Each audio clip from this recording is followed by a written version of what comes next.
সুপ্রিয় বন্ধুগণ, আসসালামু আলাইকুম।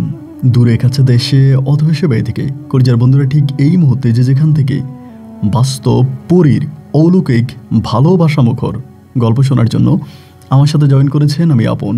আর যে আপন জীবনের গল্পের 1399তম পর্বে আপনাকে প্রতিদিনের মতো স্বাগতম জানাচ্ছি। বন্ধুরা, আজ আমি আপনাকে শোনাবো খাগড়াছড়ির ভাই অর্ণ ছাকমার জীবনের আজ থেকে বহু বৎসর আগে ঘটে যাওয়া পরীর সঙ্গে অলৌকিক ভালোবাসা মুখর এক ভয়ঙ্কর বাস্তব জীবন কাহিনী, যে গল্পের টাইটেল বাস্তব ঘটনা।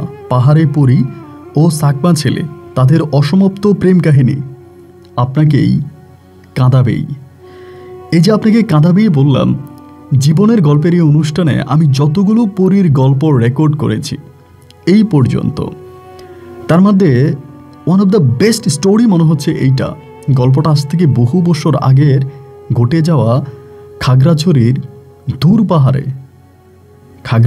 দূর পাহাড়ের এক প্রত্যন্ত এলাকার দুর্গম এলাকার অর্ণ ছাকমা বলে একজন লোকের সঙ্গে ঘটে যাওয়া এইরকম একটা ঘটনা, যা শুনলে আপনার ভয়ও লাগবে, কষ্টও হবে এবং গল্প শেষে মনের অজান্তে চোখ দুটো ভিজে জলে টুইটুম্বুর হয়ে যাবে।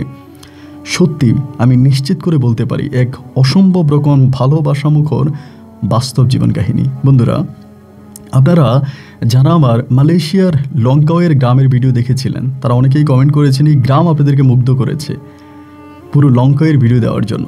লংকাওয়ের এমন এক জায়গায় আমি গিয়েছি, আমি আপনাকে নিশ্চিত করে বলতে পারি এর আগে হয়তো ওই জায়গায় আপনাদেরকে আর কেউ নিয়ে যায়নি। আমার চোখে আমি এক লংকাওয়ের গোপন জায়গা ভিডিও করেছি, যেটা আমরা শুধুমাত্র দেখেছিলাম হিন্দি সিনেমাগুলোতে, আমাদের বাংলা কোনো সিনেমাতে না, হিন্দি বড় বড় সিনেমাগুলোতে আমরা দেখতাম ওখানে শুটিং হয়। অসম্ভব রকমের সুন্দর একটা জায়গা, দেখতে হলে আপনি আই বাটনে ক্লিক করবেন। অনেকে বলে আই বাটনে ক্লিক করলে তো ভিডিও আসে না। আই বাটনে ক্লিক করলে আপনার মোবাইলের নিচে দেখবেন ভিডিওর লিঙ্কটা উঠবে, ওখানে ক্লিক করলে সরাসরি ভিডিও দেখতে পারবেন। যাই হোক, আজকের গল্পে যাই। গল্প শেষ পর্যন্ত শুনে অর্ণব ছাকমার জন্য একটা মন্তব্য লিখে যাবেন। ধন্যবাদ সবাইকে। মুসলিম ভাইদের সালাম আর হিন্দু ভাইদের আদাব। অন্য ধর্মের ভাইদের তাদের ধর্ম অনুযায়ী সম্মান জানাচ্ছি। আমার নাম অর্ণ ছাকমা, আমার বাড়ি খাগড়াছড়ির দুর্গম পাহাড়ে। বন্ধুরা, আমি আমার জীবনের গল্পটা শুরু করার শুরুতে আপনাদেরকে আমার পরিবারের সম্বন্ধে জানিয়ে রাখি। আমার পরিবারে আমি আছি, আমার বাবা আছে, মা আছে, রয়েছে আমার দাদা দাদি সহ আমার ছোট একটা ভাই। আমরা টোটাল 2 ভাই, আমাদের কোনো বোন নেই। আমাদের পরিবারটা খাগড়াছড়ি থেকে প্রায় অনেকটা দূরে, অনেক দূরের এক দুর্গম পাহাড়ের এলাকার উচ্চবিত্ত পরিবার। আমার বাবা ব্যবসা করতেন। আমাদের বিশাল বড় আমের বাগান রয়েছে। আমার বাবার এত বড় আমের বাগান যে পুরো বাগান আপনি একদিনে ঘুরে শেষ করতে পারবেন না।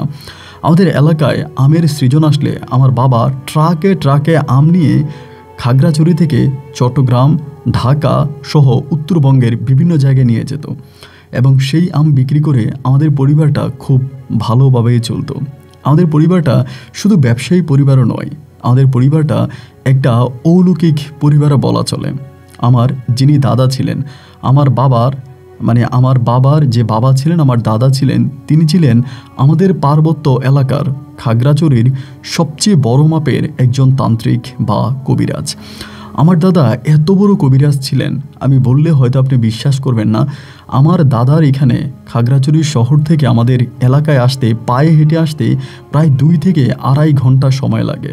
সে সময়টাতে রাস্তাঘাটের ব্যবস্থা এত উন্নত ছিল না। আমার গল্পটা আজ থেকে বহু বছর আগে।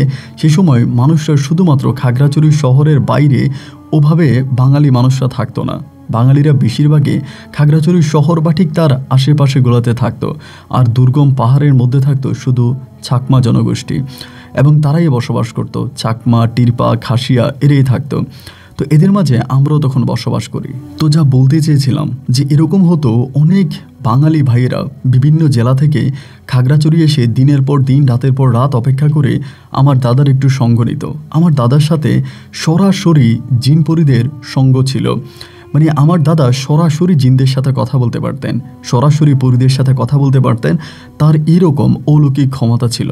ভাইদের মধ্যে দাদা আমাকে সবচেয়ে বেশি পছন্দ করতেন। আমার দাদার বয়সটাও খুব বেশি হয়নি, কারণ আমার দাদার একমাত্র ছেলে ছিলাম আমার বাবা, আর আমার বাবার বড় ছেলে হচ্ছে আমি, যার কারণে আমার দাদা মোটামুটি প্রায় অনেকটাই ইয়াংয়ে ছিল বলা চলে। দাদার কাছে আসলে দাদা অনেক লোকের চিকিৎসা করতেন না, হাতে গোনা হয়তো 2-1টা লোকের চিকিৎসা করতেন, কিন্তু তাদের কাছ থেকে তেমন কোনো টাকা পয়সাও দাদা মানে আমার দাদা নিতেন না। যতটুকু সম্ভব হতো, যতটুকু ওনার প্রয়োজন ঠিক উনি ততটুকুই নিত, এর বাইরে উনি নিত না।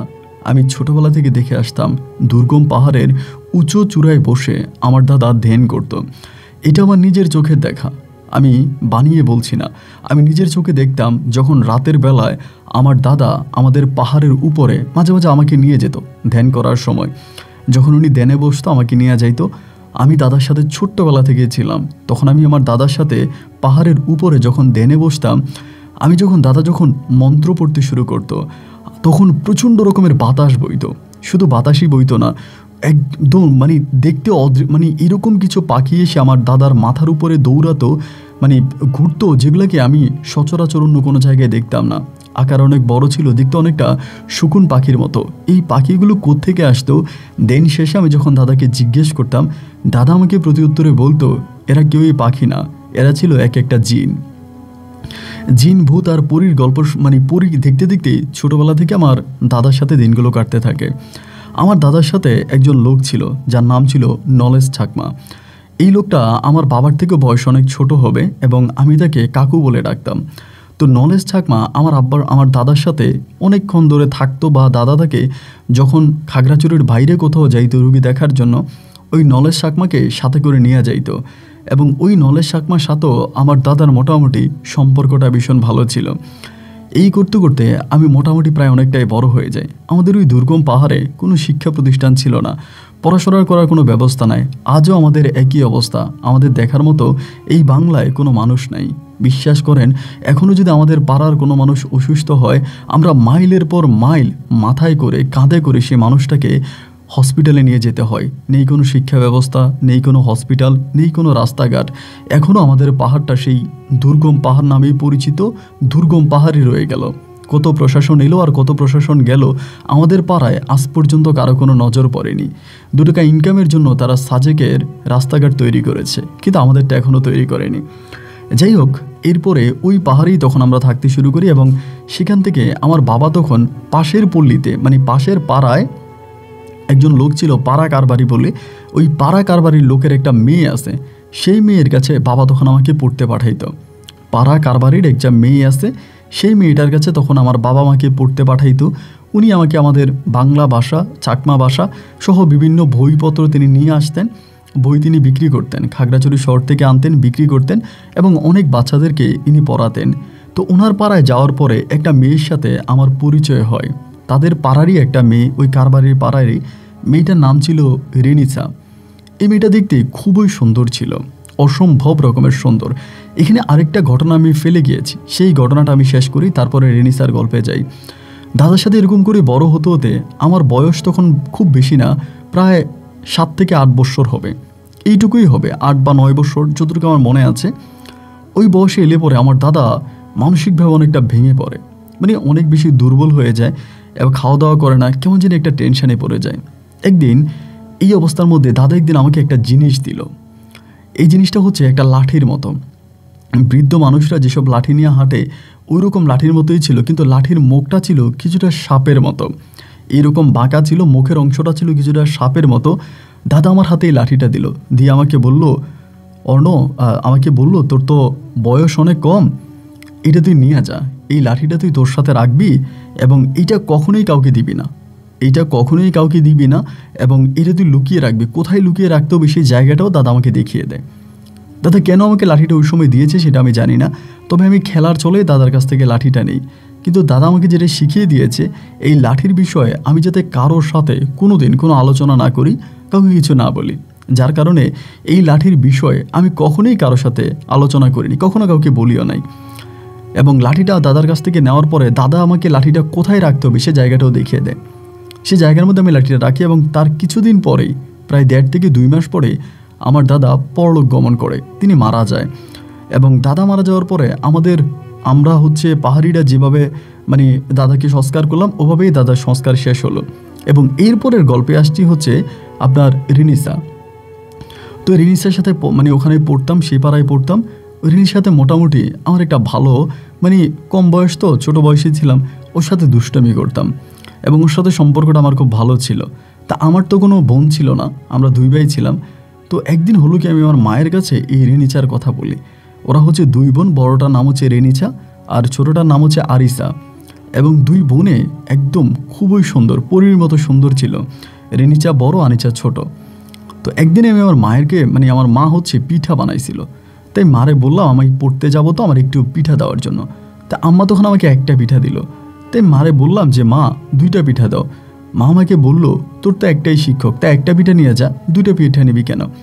মারে বললাম তুমি 2টা পিঠা দাও, ওখানে আরেকটা মেয়ে আছে রেনিসা, ওই মেয়েটা খুব সুন্দর, আমি ওরে খুব ভাল লাগে, আমি ওর জন্য একটা পিঠা নেব ছোটো বয়সে। আম্মা তখন খুব আমাকে আরেকটা পিঠা বাড়িয়ে দিল। তো আমারে বাড়িয়ে দেওয়ার সময় বললো মেয়েটারে নিয়ে আসিস তো, আমি একটু দেখবো, তোর মুখে তো সবসময় তার কথা শুনি। আমার আম্মা আবার এই পাড়ায় ও পাড়ায় ঘোরাফেরা করতো না। আমাদের পাড়ার পাশেই হচ্ছে জুম ছিল, ওখানে জুম চাষ করতো, ওখানে কাজ করতো। আর পাড়ার বাইরে আমার মা খুব বেশি একটা যেত না, একটু অন্যরকম মানুষ ছিল আমার মা। তো এরপরে আমি তখন আমার মায়ের কথা মতো রেনিসার একদিন বললাম আমার মা আমাদের পাড়ায় তোমাকে যেতে বলেছে। তো যেদিন তারে বললাম সেদিনই সে যাওয়ার জন্য রাজি, আমার সাথে আসবে। আমি তখন রেনিসারে নিয়ে আমার আম্মার কাছে আসলাম। আম্মা রেনিসাকে দেখলো এবং রেনিসা অসম্ভব রকমের সুন্দর ছিল। আমার চাকমা মেয়েরা তো এমনিই সুন্দর থাকে, কিন্তু রেনিসার মুখের মধ্যে একটা অন্যরকম মায়া ছিল, যার দিকে তাকালে মনে হতো যেন অসম্ভব রকমের প্রতিভার মতো সুন্দর ছিল তার চেহারা। যাই হোক, তো এই রেনিসা আমাদের ঘরে আসতো যাইতো, এবং এরকম করতে করতে ওই যে আমাদের নলেজ চাকমা ছিল আমার কাকু, উনি কিন্তু আবার মাঝে মাঝে আমার দাদার সংস্কার যেখানে করেছিলাম ওখানে এসে পূজা করতো, বিভিন্ন ধরনের কাজ করতো। আমার আব্বা দাদা মারা যাওয়ার পরে আমার দাদা কিন্তু আমার বাবাকে কোনো কিছুই শিখায় নাই বা বাবাকে কিছু দেওয়া যায় নাই, শুধু আমাকেই দিয়ে গেছিলো। এরকম করে আমি তখন রেনিসার সাথে চলতাম ফিরতাম। রেনির সাথে আমার একটা ভালো সম্পর্ক, মোটামুটি একটা ভালো সম্পর্ক হয়। আমাদের পাড়ায় আসতো যাইতো। এই করতে করতে অনেকগুলো দিন ইতিমধ্যে কেটে গেল, প্রায় 2 থেকে আড়াই বছরের মতো কেটে গেছে। 2 থেকে আড়াই বছর কেটে গেল, আমি রেনিসার সাথে ছিলাম এবং আমরা দুজনে চাকমা মানুষ ছিলাম, আমাদের দুজনের মাঝে প্রেমেরও সম্পর্ক হয়। অবাক করা বিষয় যেটা আপনি শুনলে অবাক হয়ে যাবেন, এতদিন পরে এসেও আমি রেনিসার সম্বন্ধে শুধু এতটুকুই জানতাম যে ও দেখতে সুন্দর সুন্দরী, আমার সাথে ম্যাডামের কাছে পড়ে, ম্যাডাম আমাদেরকে বই পাল্টায় পাল্টায় পড়ায়, ওইটুকুই, এর থেকেও বেশি জানতাম না। কিন্তু একটা পর্যায়ে আসার পরে আমি রেনিসার বোন ছোটোটা আরিসার কাছ থেকে জানতে পারি রেনিসার সাথে নাকি একটা পরী আছে। তো আড়াই বছরে কিন্তু এর কোনো লক্ষণ আমি দেখি নাই, বা এই বিষয় নিয়েও আমার সাথে কোনোদিন কোনো কথাও বলে নাই। তো আরিসা আমার এই কথাটা বলল, এবং আরিসার কাছ থেকে শোনার পরে দেখলাম এইটা প্রায় ওই পাড়ায় প্রায় অনেকেই জানে, অথচ আমি রেনিসার সাথে প্রেম করি এটা আমি জানতাম না। তো এরপর হলো কি, আমি একদিন রেনিসারে জিজ্ঞেস করলাম, আচ্ছা রেনিসা, আরিসা তারপরে সবাই বলে, এই পাড়ার সবাই বলে তোমার সাথে নাকি কোনো একটা পরী আছে, এটা কি সত্যি? এবং এই কথাটা বলাতেই না ও মুখটা কালো করে ফেলে, আমার সাথে আর কথা বলতে চায় না। আমি বললাম কি ব্যাপার, রাগ করতেছো কেন? আমার কথায় কি কষ্ট পেয়েছো? যদি আমার কথায় কষ্ট পেয়ে থাকো তাহলে আমাকে ক্ষমা করে দাও, আমি আসলে তোমাকে কষ্ট দেওয়ার জন্য কথাটা বলি নাই। ও তখন আমাকে বলতেছে না আমি কষ্ট পাই নাই, কিন্তু আমি আমার সাথে থাকা পরীটার বিষয়ে কাউকে কিছু বলতে চাই না, বিশেষ করে তোমাকে কিছুই বলতে চাই না এই বিষয়ে। আমি তখন বললাম কেন? আমাকে বললে কি হবে? আমাকে বললে এমন কি হবে বলো আমাকে। আরিসা তখন মুখটাকে একদম মলিন করে ফেললো, মুখটাকে মলিন করে আমাকে বলতেছে আমি জানি না ও আমার কেন প্রতিটা ভালো জায়গা, আমার ভালো লাগার সব জায়গার ভিতরে ও হাত বসায় দেয়। একটু রাগ করেই বলতেছে ও আমার কি চায়, কেন আমার সাথে আছে, এরকম করে ও কার সাথে জানি নিজে নিজেই কথা বলে। আমি তখন বললাম যে রেনিসা তুমি কাকে কি বলতেছো, কার সাথে কথা বলতেছো আমি শুনি। ও আমাকে বলে কার সাথে বলবো, আমার সাথে যে বদটা আছে খারাপটা আছে ওইটার সাথে বলি। তো আমি তখন বললাম যে ওইটার সাথে কথা বললো, ওইটা কে, ওর নাম কি? বলে ওর নাম চিশা। আমি বললাম চিশা, এইটা কেমন নাম? ও বলে ও একজন উপজাতি পড়ি, ওই একজন উপজাতি পড়ি চাকমা পড়ি। আমি বললাম উমা এটা কি বলো? দাদার মুখে আমি অনেক জিন পরি দেখেছি বা শুনেছি, দাদা আমাকে দেখিয়েছে, কিন্তু এইরকম কোনো পরীর নাম তো শুনি নাই, সত্যি কি তোমার সাথে পড়ি আছে? আমাকে বলে হ্যাঁ আছে। তাই আমি ওকে অনুরোধ করি যে আমাকে একদিন দেখাবা। ও আমাকে বলে তোমার দাদাই তো অনেক বড় তান্ত্রিক ছিল, তুমি কি দেখো নাই? আমি বললাম দাদার তো দেখেছি, দাদা আমাকে তো অনেক জিন পরিয়ে দেখিয়েছে, কিন্তু তোমার সাথে থাকা পরীটা আমি যদি কোনো দিন দেখতে পেতাম আমার খুব ভালো লাগতো। ও আমাকে বলে আমার সাথে যে আছে তাকে দেখে লাভ নাই, আমাকেই দেখো। আমি বললাম কেন? বলে কারণ সে দেখতে হুবাহুব আমার মতো। ও যতবার আমার সামনে আসছে একইভাবে আসছে, আমার চেহারা নিয়েও আমার কাছে আসে। ও মনে হয় যেন আমার যমজ বোন। তো আমি তখন বললাম যে কথাগুলো শুনে আমার কাছে ভালোই লাগলো আর কি, ও যে কথাগুলো বলতেছে। তো এই করতে করতে আমাদের একটা রাতে, এর কিছুদিন পরে, মানে ওর সাথে কথা বলার কিছুদিন পরে আমাদের একটা রাতে পূজা হয়। রাতে আমাদের একটা পূজা হয় রাত্র প্রায় 12:30 বা 1টার দিকে। এটা হচ্ছে তারার পূজা, আমরা একটা তারার পূজা করি। তো সেই তারার পূজা করার জন্য মানে ওদের পাড়া আমাদের পাড়ার ছেলে মেয়ে বা পুরুষ মহিলাগুলো মোটামুটি একত্রিত হয়েছে। তো পূজা দেওয়ার জন্য আমাদের একটা উঁচা পাহাড় আছে, ওই পাহাড়ে যাই আমরা, সাঙ্গনি বাজাই এবং সেখানে আমরা বিভিন্ন ধরনের প্রদীপ জ্বালিয়ে ওই তারার পূজাটা করি। তো সেখানে যাওয়ার পরে ওই দিনটা আমার জন্য খুব স্মরণীয় একটা দিন ছিল। কেন স্মরণীয় ছিল তাও বলি। সবাই যখন পূজা নিয়ে ব্যস্ত, মানে পূজা পালন করতেছে, ওই সময় রেসিনা মানে রেনিশা তখন আমার পিছন থেকে ডাক দেয়। আমার পিছন থেকে ডাক দেয়, অর্ণ একবার ডাক দেয় এবং এভাবে আমাকে খোঁচা দেয়। খোঁচা দেওয়ার পরে সবাই তো পূজা দিচ্ছিল যে যার মতো করে। আমি তখন আস্তে পিছনের দিকে চলে আসি এবং পিছনে আসার পরে বলি কি হয়েছে। ও আমাকে বলে, তুমি না আমার সাথে থাকা জিসাকে দেখতে চেয়েছিলা, দেখবা? আমি বললাম কি বলো, আসছে? বলে হ্যাঁ আসছে এবং তোমার সাথে দেখা করতে চাইতেছে, দেখা করবা? মানে আমার জীবনে আমি আসলে কাউকে হয়তো মানে অনেকেই হয়তো এটা বিশ্বাস করবে না, আমরা যারা হচ্ছে আধ্যাত্মিক জগতে থাকি বা বসবাস করি, এই জগৎ সম্বন্ধে জানি, তারাই বিশ্বাস করব। আমি তখন বললাম যে আচ্ছা ঠিক আছে আমি দেখব।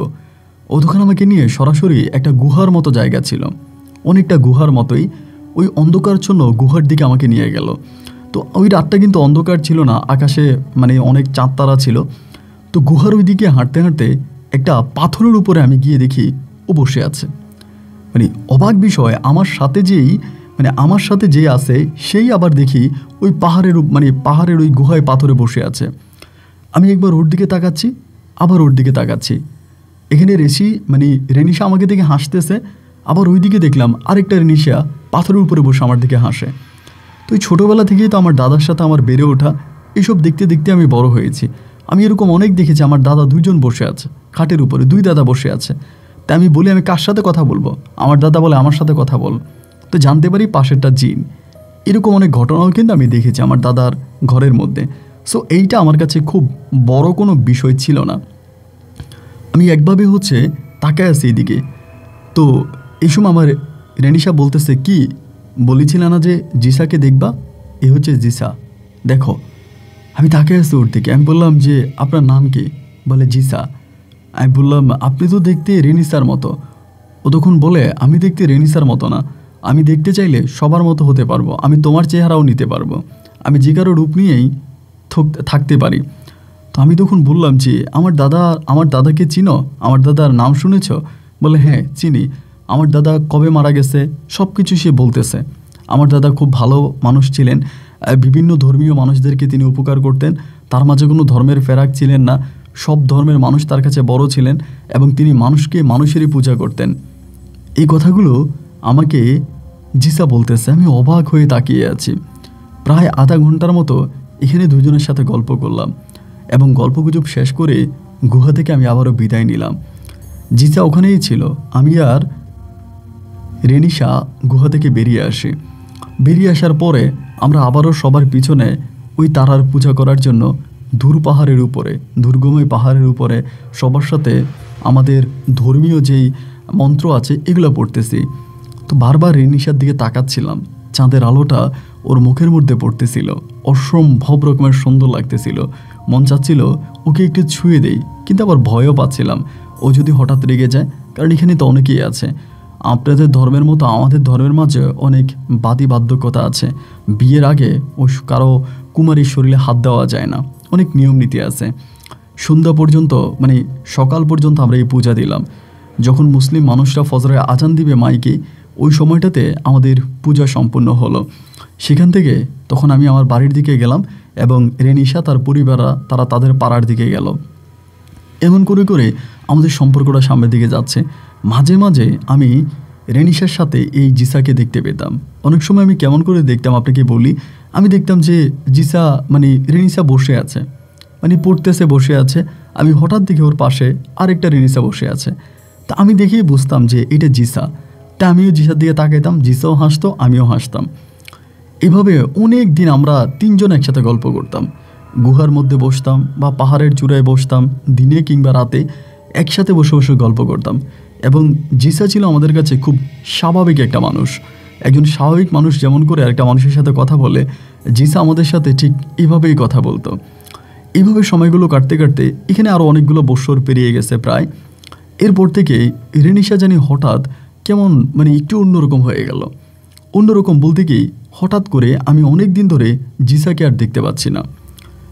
রেনিশার আশেপাশে আর জিসাকে দেখতে পাচ্ছি না, বেশ কিছুদিন হয়ে গেল দেখতে না পাচ্ছি। এবং কেন জানি রেনিশা একটু মুখ কালো করে থাকে, এবং ওর জিসাকে অনেকদিন ধরে দেখি না। তো একদিন আমি জিজ্ঞেস করলাম, রেনিশা কি হয়েছে আমাকে বলো তো, বেশ কয়েকদিন হয়ে গেল জিসাকে দেখি না, জিসা কি তোমার কাছে আসে না? তোমাদের মাঝে কি কোনো সমস্যা হয়েছে? জিসা কোথায়?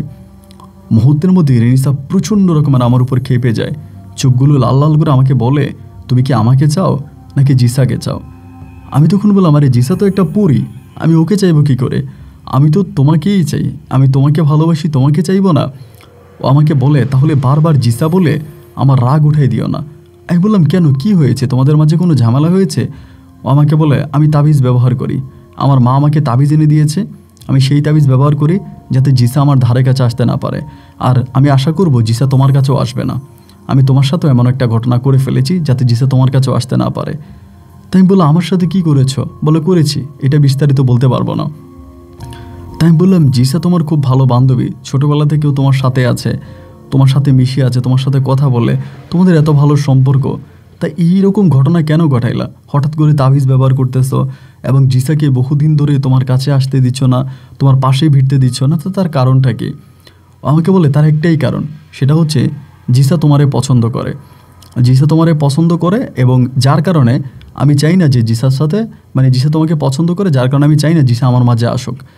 আমি তখন বললাম, ও তো একটা পরী, আমার কীভাবে পছন্দ করে? বলে, হ্যাঁ করেই তো, সারাদিন শুধু তোমার প্রশংসা করে, তুমি দেখতে এমন, তুমি দেখতে তেমন, তোমার চেহারা এমন, কথাবার্তা এমন, এগুলো সারাদিন আমাকে শোনায়। আর এসব কথা শুনতে শুনতে আমার কান দুটো ঝালাফালা হয়ে গেছে। তাই আমি তাবিজ ব্যবহার করতেছি যাতে জিসা আমার কাছে আর আসতে না পারে। এরকম করেই তখন দিন আর রাতগুলো কাটতেছে। তখন ও আমাকেও একটা তাবিজ পরায় দেয়, ও নিজেও একটা তাবিজ পরে আমাকেও একটা তাবিজ পরায়, যাতে কোনোভাবেই জিসা আমাদের মাঝে আসতে না পারে, কোনো ঝামেলা না করে। এই করেই তখন সময়গুলো কাটতেছিল। প্রায় এরই মাঝে আবার 2-2.5 বৎসরের মতো কেটে যায়। তখন আমরা দুজনেই প্রাপ্তবয়স্ক, আমিও প্রাপ্তবয়স্ক, এদিক দিয়ে রেনিশাও প্রাপ্তবয়স্ক। তো ওই সময়টার ভিতরে হঠাৎ করে রেনিশা অনেকটা অসুস্থ হয়ে পড়ে। তো আমি আগেই বলেছিলাম, আমাদের ওই দুর্গম পাহাড়ে আপনার ওরকম কোনো ব্যবস্থা নাই, দুর্গম পাহাড়ে কোনো ডাক্তারি ব্যবস্থা খুবই কম, নাই বললেই চলে। আমরা ওই যে গাছের পাতা লতা এগুলোকে ওষুধ বানিয়ে খেয়ে কোনো রকমে বেঁচে আছি। রেনিশা যখন এমন করে অসুস্থ হয়ে যায় তখন সবাই খুব টেনশনে পড়ে যায়। ওরে আপনার খাগড়াছড়ির বড় হসপিটালে ভর্তি করানো হয়, সেখানে নিয়ে যায়। ডাক্তাররা দেখে শোনে, কিন্তু কোনোভাবেই ওর কোনো রোগ শনাক্ত করতে পারে না। দিনে দিনে ও কেমন জানি শুকিয়ে যাচ্ছিল। আমি ওকে বললাম, জিসা তোমার কোনো ক্ষতি করতেছে না তো? রেনিশা আমারে বলে, জিসা কখনোই আমার কোনো ক্ষতি করবে না। আমি তখন বললাম, একটা কাজ করো, তোমার হাতে যে তাবিজটা আছে তুমি এই তাবিজটা খুলে ফেলো। এই তাবিজটা থাকলে পরে আমার মনে হয় জিসা তোমার মাঝে আসতে পারবে না। আর জিসা যদি তোমার মাঝে আসে তাহলে তোমার ভালো করতে পারবে। মুহূর্তের মধ্যে সে আমার তাবিজটা হাত দিল আমার কোমরে। আমারে বলে, তোমার তাবিজটা আছে? আমি বললাম, আছে। বলে, আমার মাথায় হাত দিয়ে ওয়াদা করো কখনোই তাবিজটা খুলবা না। আমি তখন বললাম, আরে তুমি এরকম করে বলতেছো কেন? ও বলে, ওয়াদা করো। তো আমি জানি না কেন আমার শৈলী তাবিজটি এইভাবে রাখতে চায়। তাই আমি বললাম যে ঠিক আছে, আমি তোমার মাথায় হাত দিয়ে ওয়াদা করলাম আমি কোনোদিনও এই তাবিজ আমার শরীর থেকে খুলবো না। ওরে আমি এই ওয়াদা করছি। এরপরে তাবিজ আছে, কিন্তু ও দিনে দিনে আরও অসুস্থ হয়ে যাচ্ছে। তো একদিন হলো কি, আমার ওই যে দাদার সাথে যে লোকটা সবসময় থাকতো, নলেজ চাকমা, আমার ওই কাকু, একদিন কাকুর কাছে আমি বিস্তারিত বিষয়টা খুলে বলি যে, কাকু, রেনিশা তো এমন করে করে অসুস্থ হয়ে যাচ্ছে, ওর শারীরিক অবস্থা দিনে দিনে খুব অবনতির দিকে যাচ্ছে, এবং ওর কি হয়েছে। উনি তখন আবার মোটামুটি কবিরাজি করতো, এখানে সেখানে রুগী দেখতো। আমার দাদার মতো এত বড় মাপের কোনো কবিরাজ ছিল না, তবে ভালো ভালো রুগী ওনার কাছে আসতো। তো বলার পরে এই নলেজ চাকমা আমারে বলতেছে যে মূলত সমস্যা হচ্ছে ওর উপরে যে পরীটার আচর আছে, এই পরীটা সরাসরি ওর কাছে আসতে পারে না, কিন্তু দূর থেকে ওরে এমন একটা নিঃশ্বাস দিচ্ছে, যেই নিঃশ্বাসে মানে বিষাক্ত নিঃশ্বাস, যেটা দেওয়াতে রেনিশা দিনে দিনে বড্ড অসুস্থ হয়ে যাচ্ছে। এটা সম্পূর্ণ ওই খারাপ পরিটার কাজ। আমি তখন বললাম, আপনি কি বলেন? ওই পরি দূর থেকে নিঃশ্বাস দিলে এখানে রেনিশার ক্ষতি হয়ে যাবে? ওনা তাবিজ ব্যবহার করে? বলে হ্যাঁ, তাবিজ ব্যবহার করে বলেই তো সরাসরি আসতে পারে না। আমি তখন বললাম, তাহলে দাদা মানে কাকা কি করা যায়? রেনিশা তো দিনে দিনে খুব খারাপ অবস্থার দিকে চলে যাচ্ছে, আমি কি করতে পারি? উনি বলে, একটা কাজ কর, আজকে সন্ধ্যার পরে 8টার দিকে আমাদের পাড়ায় নিয়ে আয়, আমাদের পাড়ায় নিয়ে আয়, জুম পাড়ায় নিয়ে আয়। আমি জুম পাড়ায় আনলে ওরা একটু দেখব। তো আমি কিন্তু ওর ঘরে যাইতাম, ওর সাথে থাকতাম, ঘুরতাম ফিরতাম। ওর পরিবারের সবাই কিন্তু আমার সাথে ভালো ছিল, সবাই আমাকে চিনতো, জানতো, আমাদের মাঝে একটা সম্পর্ক আছে, এটাও কিন্তু সবাই জানাশোনার মধ্যেই আছে। আবার ওর পরিবার এটাও জানে যে ওর সাথে একটা পরি আছে। তা আমি তখন রেনিসারে বললাম এমন এমন ঘটনা, রেনিসা যাবে না। তারপরও জোর জবস্তি করে ওই দাদার কাছে আমি রেনিসাকে নিয়ে আসি, মানে দাদা বলতে আমার কাকু হয়, কাকুর কাছে রেনিসাকে নিয়ে আসি। রাত তখন আনুমানিক প্রায় 8টা বাজে। জুম ঘরের ওইদিকেই আমরা তখন বসি, এবং বসার পরে পাহাড়ের উপরেই বসি। পরে আমার ওই কাকু তখন রেনিসার উপরে মানে চালান করে আর কি, যেভাবে উনি আমার দাদার কাছ থেকে যতটুকু শিখেছে অতটুকু উনি কাজ করতেছে। এইভাবে কাজ করতে করতে করতে করতে প্রায় 1 থেকে 1.5 ঘন্টার মতো কেটে গেল। 1 থেকে 1.5 ঘন্টার পরে রেনিসা সেই জায়গায় জ্ঞান হারিয়ে ফেলে, মানে অজ্ঞান হয়ে যায়। অজ্ঞান হয়ে গেলে পরে আরও 2টা তাবিজ, ওর কোমরে আরও 2টা তাবিজ তখন আমাদের নলেজ থাকমা মানে আমার কাকু পরিয়ে দেয়। আমার কোমরেও আরেকটা তাবিজ দেয়, ওর কোমরেও আরেকটা তাবিজ দেয়, দিয়ে বলতেছে ওই পরিটা এখন তো রেনিসার ক্ষতি করে, একটা সময় তোরও ক্ষতি করবে। এখন তো রেনিসাকে ক্ষতি করতেছে, তোরও ক্ষতি করবে, সুতরাং এগুলো পরে থাক। তাই আমি এগুলো পরে থাকতাম। 2-1 দিন পর পরে কাকু আমারে বলতো, রেনিসার আমার এখানে নিয়ে আয়, আমি রেনিসাকে দেখি, আমি নিয়ে আসতাম। এভাবে 1 দিন 2 দিন 3 দিন 4 দিন 5 দিন করে সময়গুলো কাটতেছে। এবং কাকুও কিন্তু বুঝে যে আমি মানে রেনিসাকে খুব পছন্দ করি, অনেক ভালোবাসি। তো একদিন কাকু আমার একটা কথা বললো, যেটা সত্যি মানে আপনি শুনলে অবাক হয়ে যাবেন। কাকু একদিন আমারে বলতেছে, রেনিসার চিকিৎসা করার পরে রেনিসারে ঘরে দিয়ে আসার পরে রাত 10টা কি 10:30 বাজে, আমরা দুর্গম পাহাড়ের চূড়ায় বসে আছি।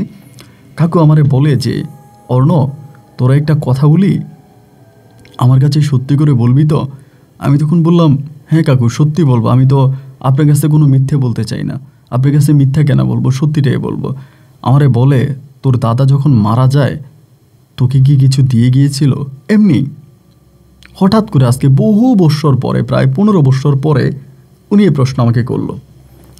তো করার পরে আমি তখন বললাম যে দাদা তো আমাকে কোনো কিছু দিয়ে যায়নি, কারণ দাদার ওই জিনিসটা আমি সবসময় মাঝে মাঝেই দেখতাম, এবং দাদার একটা গোপনীয় স্থান ছিল, জায়গায় আমি এটাকে লুকিয়ে রাখতাম। তো দাদা সবসময় বলতো যে এটা কখনো কাউকে দেওয়া যাবে না, এবং এটা যদি দিয়ে দাও তাহলে আমাদের মানে পরিবারের বিশাল রকমের অমঙ্গল হবে, আমাদের পরিবারের বিশাল ক্ষতি হয়ে যাবে, অমঙ্গল হয়ে যাবে, যার জন্য এটা কখনোই কাউকে দেওয়া যাবে না, এটা আমাদের লুকিয়ে রাখতে হবে। তো দাদা যেভাবে আমাকে বললাম আমি ওভাবেই লুকিয়ে রাখছি, এবং এই বিষয়টা নিয়ে কারোর সাথে কথাই বলতে চাই না। তো সে জায়গার মধ্যে উনি আমাকে বারবার বলতেছে যে নলেজ সাকমা, আমার মনে হয় যে কিছু না কিছু তোমাকে দিয়ে গেছে, যেটা তুমি কাউকে দেখাও নাই, এবং যেটা সম্বন্ধে তুমি কারোর সাথে কিছু বলতে চাও না। আমি বললাম, না কাকু, এমন কোনো কিছুই দাদা আমাকে দেয়নি, যদি দিতই তাহলে তো আপনাকে বলতামই, আপনি কি বললে আমার তেমন কি আহামরি সমস্যা হতো? না দাদা আমাকে আমাকে দাদা ওরকম কিছু দেয়নি। তো উনি আমার চোখের দিকে তাকিয়ে কিন্তু বুঝতেছে আমি মিথ্যা বলতেছি। উনি আমারে বলেও যে তোর চোখ বলতেছে তুই মিথ্যা বলিস। ওখান থেকে তারপরেও চলে আসলাম। এভাবে মাস 2-1 মতো কেটে গেল। মাস 2 কেটে যাওয়ার পরে এরই মাঝে হঠাৎ করে 1 সপ্তাহের জন্য নলেজ সাকমা মানে আমার ওই কাকু কই জানি চলে গেছিল। পুরো 1 সপ্তাহ উনি ছিল না। 1 সপ্তাহ পর উনি পাড়ায় আসে। পাড়ায় আসার পরে আমি জিজ্ঞেস করি কি হয়েছে। উনি বলে, আমি একটা কাজে গিয়েছিলাম, কাজ শেষ করে আমি বাড়ি আসছি, তা তোর প্রেমিকা রেনিসার খবর কি? আমি বললাম, রেনিসার খবর তো ভালো না, আগের মতোই আছে, এবং দিনে দিনে আরও বেশি খারাপ হচ্ছে। উনি বলে, আজকে রাতে নিয়ে আসিস তো। এবং ওই রাতে নিয়ে আসার পরে উনি প্রায় 4.5 ঘন্টার মতো ওর উপরে বিভিন্ন ধরনের অনেক ধরনের কাজ করে, এইটা সেটা মিলিয়ে অনেক কাজ করে। করার পরে আমারে বলে, যা ওরে বাড়ি দিয়ে। তাই আমি ওরে বাড়ি দিয়ে আসি, ওই রাতে বাড়ি দিয়ে আসি। তো ওই রাতে বাড়ি দিয়ে আসার পরে পরের দিনে হলো কি, হঠাৎ করে আমাকে সাপে কামড়াইলো দুপুরবেলা।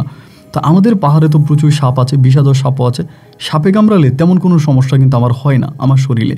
আমার দাদা আমাকে যা দিয়েছে তাতে কিন্তু আমার সাপে কামড়ালে কোনো সমস্যা হয় না। কিন্তু এই সাপটা কামড় দেওয়ার পরে আমি হঠাৎ করে ভীষণ রকমের অসুস্থ হয়ে যাই। দুপুরে সাপে কামড়িয়েছে এবং রাতে আমার প্রচণ্ড রকমের জ্বর আসে। এত পরিমাণে জ্বর আসে আমি শরীর নাড়াতে পারি না, মানে শরীর নিয়ে উঠতে পারি না। এভাবে 3 দিন কেটে গেল। আমি বিছনার উপরেই পড়ে আছি। রেনিসার কোনো খবর নিতে পারি না, ও কোথায় আছে না আছে তাও জানি না।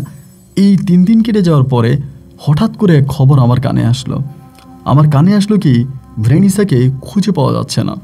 রেনিসা কোথায় যেন চলে গেছে, ওকে পাওয়া যাচ্ছে না। তখন এই জ্বরের মধ্যেই শরীর নিয়ে আমি তখন এই রেনিসাদের বাড়িতে গেলাম। বাড়িতে যাওয়ার পর রেনিসার বাবা মা আছে, ওর বোন আরিশা আছে, সবাই কান্না করতেছে। আমি বললাম কি হয়েছে?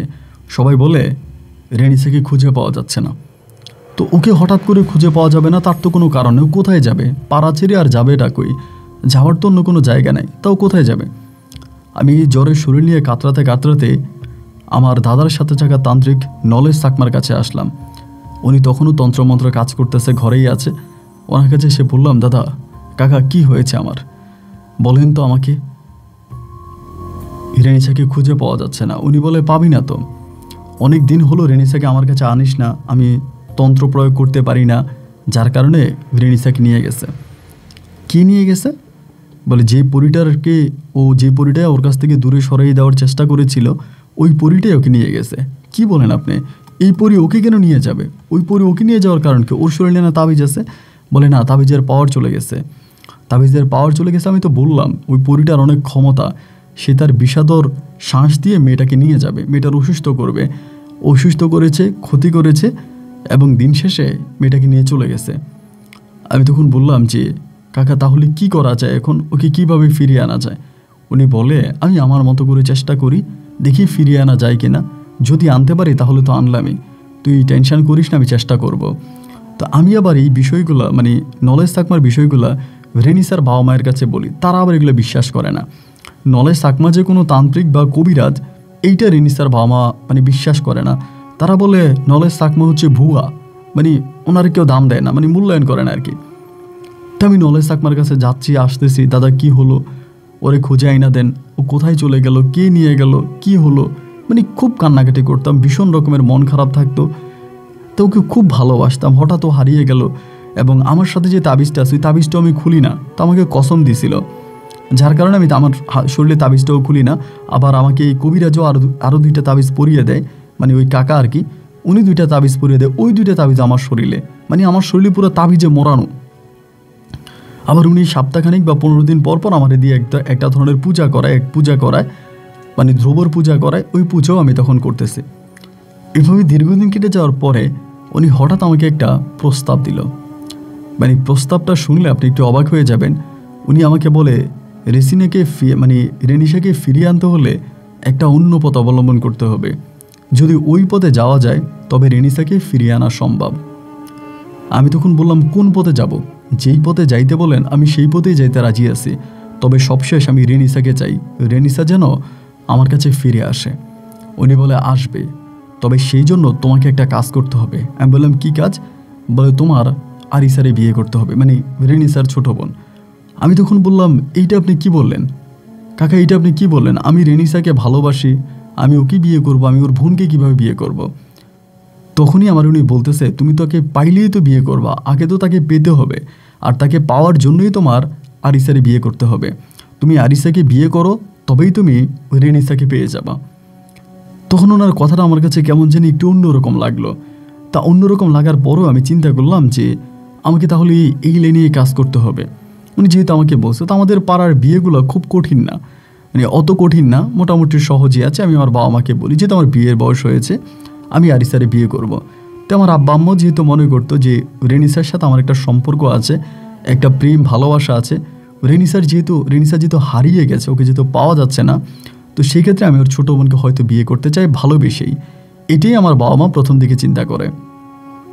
তাদের চিন্তার প্রতিফলে এবার এই আরিসার সাথে আমার বিয়ের দিন তারিখ ঠিক হলো, কথাবার্তা ঠিক হওয়ার পরে আপনাদের মুসলমানদের যেরকম বাঁশর হয়, আমাদের এরকম বাঁশর হয়।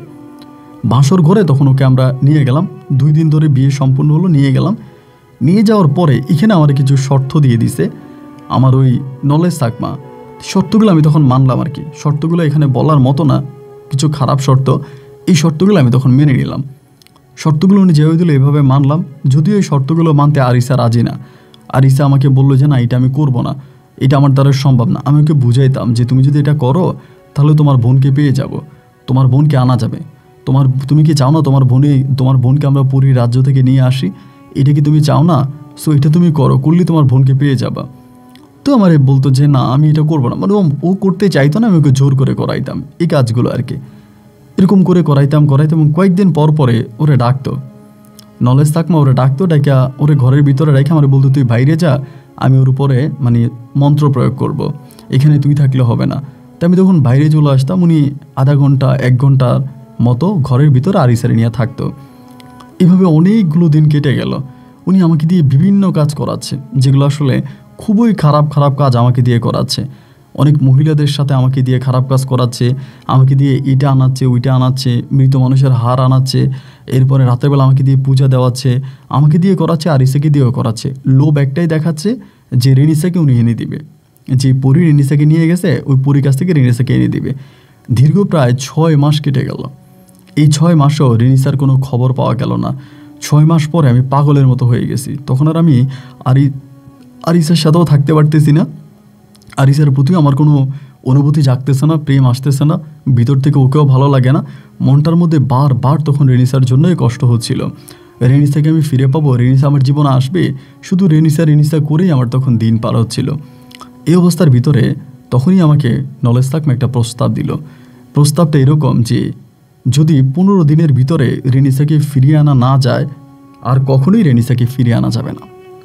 এরকম করে উনি আমাকে বলতেছে, রেনিসাকে যদি 15 দিনের ভিতরে ফিরিয়ে আনা না যায় তাহলে রেনিসাকে আর কখনোই ফিরিয়ে আনা যাবে না, এই 15 দিনের মধ্যে রেনিসাকে আনতে হবে। তা আমি তখন বললাম আমি তো চাই আপনি খুব দ্রুতই ওকে নিয়ে আসেন। উনি বল ওকে নিয়ে আসতে হলে তোকে শেষ একটা কাজ করতে হবে, যেটা খুব সহজ একটা কাজ, ওইটা করলে আমি রেনিসাকে নিতে পারবো, তা নাহলে পারবো না। তো ছোট কাজ কি, আমি তো বিয়েও করলাম, আপনি যেভাবে বললেন সেভাবেই করতেছি, এখন হঠাৎ করে বলতেছেন যে আমি বুঝি না আপনি কি বলতে চাচ্ছেন, আপনি কি বলেন আমাকে খুলে বলেন, আপনি আমাকে ক্লিয়ার করে বলেন। উনি আমাকে বলে ক্লিয়ার হচ্ছে এইটা, তোমার দাদা তোমার একটা জিনিস দিয়ে গেছে, তুমি এই জিনিসটা যদি আমাকে দিতে পারো এটার মাধ্যমেই আমি রেনিসাকে ফিরিয়ে আনতে পারবো। তুমি যদি আমাকে এই জিনিসটা দিয়ে দাও আমি এটার মাধ্যমেই রেনিসাকে ফিরিয়ে আনতে পারবো, অন্যথায় রেনিসাকে ফিরিয়ে আনার কোনো লাইন আমার কাছে নাই। তা আমি তখন বললাম আমার দাদা কি দিয়েছে আমাকে? উনি বলে যেটাই দিয়েছে। আমি বলে আপনি বলেন কি দিয়েছে? উনি বলে দিয়েছে একটা কিছু, যেটা দিয়েছে সেটা আমাকে দিয়ে দাও, ওইটা দিলে আমি রেনিসাকে নিতে পারবো। আমি বললাম ঠিক আছে, মানে ওনার প্রস্তাবে রাজি হয়ে গেলাম, কারণ এছাড়া তো আমার কাছে আর কোনো পথ খোলা নাই। এটা করলেই হয়তো আমি রেনিসাকে পেয়ে যাব, বা একটা লাইন আমার হবে, বা রেনিসাকে পাই, রেনিসা অন্তত ফিরে আসুক, এই আশাটা আমি তখন করি। এটার বলার পরে তখন আমি কি করলাম, উনি যেভাবে বললো একদিন সন্ধ্যার সময় আমার দাদা এটা যেখানে রেখেছিল, যে জায়গায় রেখেছিলাম ওখান থেকে আমি এটা বের করি। ওইটা প্রচণ্ড গরম ছিল। ওখান থেকে বের করার পরে এটা সবসময় গরম থাকতো, শীত হোক আর গরম হোক এই লাঠিটা গরম থাকতো। এবং আমার কাছে যেটা মনে হয় যে লাঠিটা নরম ছিল, একটা সাপের শরীর যেরকম থাকে এইরকম মনে হয় যেন নরম। এইটা নিয়ে আমি একজন ওনার কাছে দিয়ে দিই। এটা অনেক বড় ছিল না, মোটামুটি কালো আকৃতির মিডিয়াম সাইজের ছিল। ওইটা নিয়ে আমি তখন ওই কবিরাজের কাছে দিয়ে দিই, মানে তান্ত্রিকের কাছে দিয়ে দিই, নলেজ চাকমার কাছে। এবং উনি এটা পেয়ে বুকে জড়িয়ে ধরে এটার মধ্যে চুমো দেয় এবং দিয়ে বলে এটা তুই 3 দিন পরে পেয়ে যাবি, এবং 3 দিনের মধ্যে আমি রেনিসাকে এনে দিব। তো এইটা দিয়ে উনি 3 দিন কী করে তা আমি জানি না। তুই দ্বিতীয় দিন আমাকে বলতেছে আমি যে রেনিসাকে আনবো তা আরিসারে কী করবি? আরিসা তো অনেক অসুস্থ, আরিসারে কী করবি? আমি বললাম আমি কী করবো, আমি তো রেনিসারে পছন্দ করি, আরিসারে তো আমি পছন্দ করি না, আমার তো রেনিসারে ভাল লাগে, আমি তো রেনিসাকে ভালোবেসেছি, আরিসাকে না। আরিসাকে তো আমি শুধু রেনিসাকে ফিরিয়ে আনার জন্য বিয়ে করেছি। উনি আমাকে বলে আচ্ছা ঠিক আছে, এটা কোনো সমস্যা নাই, ওইটা আমি দেখব, তুই একটা কাজ কর, আমি রেনিসাকে এনে দিব, কিন্তু রেনিসাকে এনে দিলে রেনিসাকে তুই এখন সরাসরি কারোর সামনে আনবি না, রেনিসাকে সরাসরি কারোর সামনে আনবি না। যদি কারোর সামনে রেনিসাকে আনিস তাহলে তোর এখানে ঝামেলা হয়ে যাবে, যেহেতু তুই আরিসাকে বিয়ে করে ফেলেছিস। তাহলে রেনিসাকে সবার সামনে না এনে আমি রেনিসাকে একটা জায়গায় রাখবো, তুই ওখানে যাবি, রেনির সাথে দেখা করবি, ওর জন্য খাবার দাবার নিয়ে যাবি, আবার সেখান থেকে চলে আসবি। কিন্তু এই ঘটনা অন্য কারো কাছে বলা চলবে না, এটা যাতে অন্য কেউ জানতে না পারে। আমি বললাম ঠিক আছে, আপনি যেটা বলেছেন সেটাই হবে, কিন্তু কোথায়? আমাদের এখানে একটা গুহা আছে, এটাকে আমরা সন্ধি গুহা বলি আমাদের এখানেই। তো উনি বলে সন্ধি গুহার ওখানে তো কেউ যায় না, আমি সন্ধি গুহার ওখানে রেনিসাকে লুকিয়ে রাখবো, তুই সেখানে যাবি এবং রেনির সাথে দেখা করবি, দেখা করে তুই চলে আসবি। তখন আমি বললাম যে ঠিক আছে, আপনি যেটা বলছেন আমি সেটাই করব। 3-4 দিন পরে একদিন গভীর রাতে আমি আর উনি একসাথে বসে আছি। বসে থাকার পর উনি আমার বলে, চল আজকে রাতে আমি তোকে রেনিসার কাছে নিয়ে যাব। তো সন্ধি গুহার ওইখান দিয়ে ঢুকলাম ভিতরে। ঢুকার পরে ভিতরটা একদম ভিতরে ঢুকার পরে একটা ছোট আপনার রুমের মতো আছে, মানে রুমের মতো বলতে একটু ফাঁকা জায়গা। ওখানে যাওয়ার পর আমি দেখি আমার কাঙ্ক্ষিত ভালোবাসার মানুষ রেনিসা ওই জায়গাটার মধ্যে মুখটা গোমরা করে বসে আছে, এবং ওর দিকে তাকিয়ে আমার তখন মনে হয় যেন পুরো পৃথিবীটা আমার কাছে ফিরে আসছে।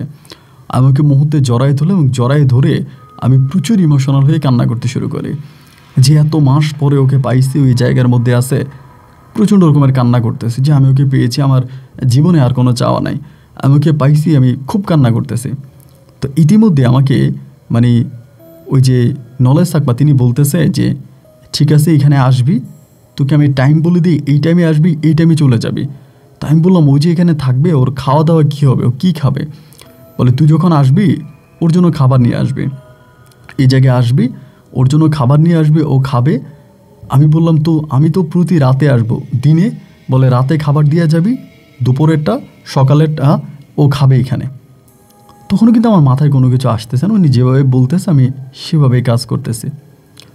তো এরপরে যেটা হলো, আমি তখন সকালবেলা আমি তখন এদিক দিয়ে আমার বউ যে আরিচা আছে, আরিচাও মোটামুটি মানসিকভাবে কেমন যেন একটু অন্যরকম হয়ে গেছে, মানে আগের মতো নাই, কেমন যেন একটু অন্যরকম। তো আরিসার প্রতি তো আমার কোনো অনুভূতি নেই, আরিসা আমার কাছ থেকে চলে গেলে আমি বেঁচে যাই। যেহেতু আমি রেনিসাকে বিয়ে করেছি, আমি রেনিসাকেই চাই, আমার রেনিসাকে ছাড়া আর অন্য কোনো মানে আমার কাছে আর কোনো কিছুই নেই। ভিতরটা তখন খুব কষ্ট হচ্ছিল। তা আমি করতাম কি, প্রতি রাতের বেলায় আমাকে টাইম দিয়েছিল রাত ঠিক 12টায়। তা আমি কী করতাম, ওই 12টা বাজে খাবার নিয়ে আমি রেনিসার কাছে চলে যেতাম ওই গুহার মধ্যে গেলে ওখানে বসে থাকতো, আমি খাবার দিতাম, ও খাবার খাইতো, এবং সেখানে আমার সাথেও শারীরিক সম্পর্কও হতো। এবং আমি ওর বোনকে বিয়ে করেছি এটাও জানে, আমি যে ওর বোনকে বিয়ে করেছি এটাও জানে। ও এটা আমাকে বলতো যে ওর বোনকে আমার বোনকে কষ্ট দিও না, এগুলো আমাকে বলতো। সে ঠিক আছে, এরকম করে ওর কাছে যাইতাম, ওর কাছ থেকে আসতাম। এমন করে 1 দিন 2 দিন 3 দিন 4 দিন করে সময়গুলোর সামনে দিয়ে কাটতেছে, আর ও আমার প্রতি খুব আকৃষ্ট হয়ে যাচ্ছে। এনিওয়ে যে আমার বউ যে আরিসা আছে, আরিসা কিছুটা সন্দেহ করে ফেলে যে বিষয়টা কি, ঘটনা কি, আমি মাঝে মাঝে কেন ওই দিকে যাই, বা ওইখান থেকে আমি কেন মাঝে মাঝে রাতের বেলায় খাবার নিয়ে যাই। ও আমাকে ডাউট করে ফেলে, মানে সন্দেহ করে ফেলে। সন্দেহ করার পরে এভাবে 2-3 দিন কেটে গেছে। কেটে যাওয়ার পরে একদিন হলো কি, আমি খাবার নিয়ে যাচ্ছিলাম, আনুমানিক রাত প্রায় 12:30টার মতো বাজে। তো ওই সময় আমার বউ আরিসা আমাকে ফলো করে। আরিসা যে আমাকে ফলো করে এটা কিন্তু আমি আর দেখি নাই, মানে ও যে আমাকে খেয়াল করতেছে, আমাকে পাহারা দিচ্ছে, ওইটা আমি দেখি নাই। আমি তখন করলাম কি, গুহার ওইখানে গেলাম যেখানে রেনিসা থাকতো। খাবার দাবার নিয়ে ওই দিন যাওয়ার পরে দেখলাম রেনিসা গুহার মধ্যে নাই, পুরো গুহাটা তখন খালি। আমি গুহার এই পাশে ওই পাশে সব জায়গায় খুঁজতেছি, ও নাই। না থাকার পরে আমি ভাবলাম যে সম্ভবত নলেজ থাকমা ওকে অন্য কোথাও স্থানান্তর করছে, মানে অন্য কোথাও নিয়ে গেছে। ওইখান থেকে বেরিয়ে এসে আমি ডিরেক্টলি নলেজ থাকমার বাড়িতে গেছি। বাড়িতে যাওয়ার পরে ওনার দরজা ধাক্কাই দিয়েছি, উনি দরজা খোলে না। অনেক রাত হয়ে গেছে, দরজা খোলে না। উনি বলে সকালে কথা বলবে, এখন চলে যা। তা আমি তখন ঘরে চলে আসি। ঘরে চলে আসার পরে আমার বউ আরিসা তখন আমাকে বলে, তুমি খাবার নিয়ে কোথায় গেছিলা? আমি বললাম, তোমার এটা বললাম যে আমি আর এই নলেজ থাকমা একসাথে খাই, রাতের বেলায় আমরা একটা পূজা করি, পূজা করে আমরা রাতে একসাথে খাই, এই জন্য খাবারটা নিয়ে যাই। ও তখন আমাকে বলে, তুমি অন্য কোথাও যাও নাই তো? আমি বললাম না, অন্য কোথাও যাব, অন্য কোনো জায়গায় যাই নাই। তো আমাকে বলে, তুমি কি রেনিসারে পাইছো? আমি বললাম না, আমি রেনিসারে পাই নাই। তা ওদি মুখ কালো করে আসে, মানে প্রচণ্ড রকমের কালো করে আসছে, কথা বলে না। অনেকক্ষণ পরে আমারে বলতেছে, তুমি সত্যি অন্য কোথাও যাও নাই? আমি বললাম না, আমি অন্য কোথায় যাব, অন্য কোথাও যাই নাই। আমাকে বলতেছে, তুমি কি গুহার নামে আমাকে ডিরেক্টলি বলে, তুমি কি ওই গুহায় গিয়েছিলা, সন্ধ্যা গুহায় গিয়েছিলা? আমি তখন চুপ করে আছি। আমি বললাম যে না, ওখানে যাই না। ও বলে, শোনো, আমি তোমার পিছু নিয়েছি। তুমি ঘর থেকে যখন খাবার নিয়ে বেরোচ্ছ, আমি তখন থেকে তোমার পিছু নিয়েছি। আমি তোমার পিছু পিছু ওই গুহা পর্যন্ত গেছি। তুমি গুহার ভিতরে ঢুকছো, আবার গুহার ভিতরে ঢুকে তুমি গুহার ভিতর থেকে বেরিয়ে গেছো। আমার প্রশ্ন হচ্ছে, ওই গুহাতে তুমি কেন গিয়েছো? ওখানে কেই থাকে? আর খাবার নিয়ে বা কেন গেলা? আমি তখন চুপ করে আছি, আমি কোনো কথা বলি না। ও আমাকে বলে, সত্যি করে বলো, ওই গুহাতে তুমি কেন গিয়েছিলা? ওই গুহাতে কে থাকে? আমি তখন চুপ। আমি বললাম, আরিসা, আমি তোমাকে বলবো, তবে তুমি আমাকে সময় দাও। ও আমাকে কোনো সময় দিতে রাজি না। আমাকে কোনো সময় দিতে রাজি না। ওইখানের মধ্যে আমাকে জোর করে ধরছে যে না, তোমার বলাই লাগবে, তোমার আজকে বলাই লাগবে। যে কি মানে কোথায় রেনিসা, মানে তুমি কোথায় গেছো, ওইখানে কে? পরে শেষ রাতের দিকে ওর অত্যাচার আমি আর নিতে পারতেছিলাম না। না পেরে আমাকে বললাম, আরিসা, তুমি যদি আমাকে ছেড়ে দিয়ে চলে যাও, আমাকে তুমি যদি স্বেচ্ছায় ছেড়ে দিয়ে চলে যাও, তাহলে আমি তোমার বোন রেনিসাকে নিয়ে ঘরে উঠতে পারবো। তুমি কি চাও আমি রেনিসারে নিয়ে ঘরে উঠি? আমাকে বলে, অবশ্যই চাই। তুমি যদি আমাকে ছেড়ে দাও, আমার কোনো সমস্যা নাই। আমি চাষবাস করে কাজকাম করে আমি থেকে যাব। তুমি আমার বোনকে নিয়ে থাকবা, আমার কোনো সমস্যা নাই। আমাকে ছেড়ে দাও। কিন্তু আমার বোন কোথায়? আমার বোন কি বেঁচে আছে? আমি বললাম, হ্যাঁ, তোমার বোন তো বেঁচে আছে। বলে, কোথায়? আমি বললাম, যে গুহায় আমি গিয়েছিলাম ওখানেই রেনিসা আছে। ও বলে, কেন? আমার বোন ওই গুহার মধ্যে থাকবে কেন? আমি তখন ওকে সব কিছু খুলে বললাম যে দেখো, নলেজ থাকমা এরকম এরকম বলছে। বলার পরে নলেজ থাকমা আমারে বললো, যদি আমি ওরে এখানে নিয়ে আসি, মানে এই গুহা থেকে বের করে নিয়ে আসি, তাহলে তোমার সাথে তার একটা ঝামেলা হবে বা তোমার সাথে আমার ঝামেলা হবে। উনি কোনো ঝামেলা করতে চায় না, তাই উনি বললো ওখানে ওকে রাখার জন্য, এবং পরিবেশ পরিস্থিতি বুঝে উনি পরে ওইখান থেকে রেনিসাকে নিয়ে আসবে। মুহূর্তের মধ্যে আরিসা আমার দিকে বড় বড় চোখ করে তাকিয়ে বলতেছে, এই নলেজ থাকমা লোকটা কিন্তু ভালো না। আমি বললাম, ভালো না মানে? বলে, ভালো না। এই লোকটা আমার সাথে খারাপ কাজ করেছে আমার মনে হয়। আমি বললাম, মানি? এটা তুমি কি বললা? নলেজ থাকমা একজন বয়স্ক লোক, উনি আমার কাকু হয়ে সম্পর্কে, উনি তোমার সাথে খারাপ কাজ করবে কেন? এটা কি কথা বললা? না, নলেজ থাকমা তেমন কোনো লোক হতেই পারে না। আরিসা আমারে বলে, হ্যাঁ, তুমি যখন ওনার ঘরে আমাকে দিয়ে চলে আসতা, আধা ঘন্টা 1 ঘন্টা আমার সাথে কি হতো তার কোনো মেমোরিজ বা তার কোনো স্মৃতি আমার মনে নাই। এর কোনো মেমোরিজ বা কোনো স্মৃতি আমি মনে করতে পারি নাই। তবে আমার কাছে যেটা মনে হয় যে উনি সম্ভবত আমার সাথে খারাপ কিছু করতো, এটা আমি পরে বুঝতে পারতাম। এখানে আরেকটা জিনিস আমি বলে রাখি, যেদিন তিনি আমাকে গুহার মধ্যে নিয়ে যাচ্ছিল, ওই দিন কিন্তু তিনি আমার শরীরের সমস্ত তাবিজগুলো খুলে ফেলে। মানে ওই নলেজ থাকমা আমার শরীরে কোনো তাবিজ তিনি রাখে নাই, আমার শরীরের সব তাবিজগুলো তিনি ওই দিন খুলে ফেলে। এর আগে কিন্তু উনি আমার শরীরে তাবিজ খুলতো না। আর আমি নিজেও বলেছি, আমাকে রেনিসা মাথায় হাত দিয়ে শপথ করিয়েছে যেন আমি কখনোই তার তাবিজটা না খুলি। তো সেই তাবিজটা আমি তখন খুলে ফেলি। তো এরপর আরিসা আমারে বলতেছে যে লোকটা ভালো না, এই লোকটার চরিত্রে সমস্যা আছে, লোকটা খারাপ, তুমি কেন তার কথা মতো এখানে যাচ্ছ? সকালবেলা আমি তোমাকে নিয়ে ওখানে যাব এবং আমি দেখব যে ওখানে রেনিসা আছে কিনা। যদি থাকে, আমি স্বেচ্ছায় আমার বোনকে তোমার ঘরে দিয়ে আমি তোমার ঘর থেকে চলে যাব। আমি বললাম, আলহামদুলিল্লাহ, যদি তুমি এটা করো তা আমি তোমার কাছে চিরঋণী থাকবো। আসলে আজ এত বছর পরেও আমি তোমার, মানে এত মাস পরেও আমি তোমাকে ভালোবাসতে পারি নাই। ভিতর থেকে তোমার জন্য আমার ওই ভালোবাসাটা আসে নাই, যার কারণে আমি চাই আমি রেনিসার সাথেই থাকি এবং আমি রেনিসাকেই বিয়ে করবো, আমি ওর সাথে আমার জীবন কাটাবো। এটা বলার পরে আরিসা তখন আমার প্রস্তাবে রাজি হলো যে ঠিক আছে, আমি তোমার প্রস্তাব মেনে নিলাম এবং আমি সকালে তোমার সাথে যাব। সকালে সূর্য ওঠার পরে আমি আর আরিসা দুজনেই মিলে তখন ওই গুহার দিকে হাঁটতে শুরু করলাম। গুহার ভিতরে ঢুকলাম এবং গুহার ভিতরে ঢোকার পরে এখানে আর আমি রেনিসাকে দেখতে পাচ্ছি না। ওই জায়গাটার মধ্যে রেনিসা নাই। রেনিসা না থাকার পরে ও কোথায় চলে গেল? আমি তখন আরিসারে বললাম, আমার কাছে মনে হয় নলেজ থাকমা ওকে অন্য কোথাও স্থানান্তর করেছে, ওকে সম্ভবত অন্য কোথাও নিয়ে গেছে, ও এখানে নাই। ও আমাকে বলে যে তাহলে চলো আমরা নলেজ থাকমার বাড়িতে যাই। আমি বললাম, নলেজ থাকমার বাড়িতে যে যাব, তোমাকে নিয়ে হঠাৎ করে নলেজ থাকমার বাড়িতে গেলে নলেজ থাকমা কি মনে করে, আবার উল্টাপাল্টা কোনো কিছু ভেবে বসে কিনা, আমার সাথে খারাপ ব্যবহার করে কিনা, এই জন্য ভাবতেছি আমি একাই যাই। ও আমাকে বলে, একাই যাবা? আমি বললাম, হ্যাঁ, আমি একাই যাই, তুমি বাড়ি যাও, পাড়ায় যাও, আমি নলেজ থাকমার বাড়ি হয়ে তারপরে তোমার কাছে আসবো। ও আমাকে বলে, ঠিক আছে, তুমি যাও। এই কথা বলার পরে তখনই আরিসা আমার পাড়ার দিকে গেল, মানে আমার বাড়ির দিকে গেল। আমি তখন নলেজ থাকমার বাড়ির পথে হাঁটতেছি। মাঝপথে নলেজ থাকমার সাথে আমার দেখা। সেদিন উনি খুব রাগান্বিত ছিল, চোখগুলো রক্তবর্ণ হয়ে আছে, খুব রেগে আছে আমার উপরে। আমি বললাম, কি ব্যাপার, আপনি এরকম রেগে আছেন কেন? উনি বলে, তুই কোথায় গিয়েছিলি? আমি বললাম, গুহাতে গিয়েছিলাম। বলে, কেন? আমি বললাম, রেনিসার সাথে দেখা করার জন্য। উনি আমাকে বলল, কেন? আমি তোকে শর্ত দিয়েছিলাম যে এই সময় থেকে ওই সময়ের ভিতরে যাবি, আর অন্য কোনো সময় গেলে ওকে তুই পাবি না। আজকে এই সময় গেলি কেন? আমি বললাম, না, গতকালকে রাতেও তো আমি গিয়েছিলাম।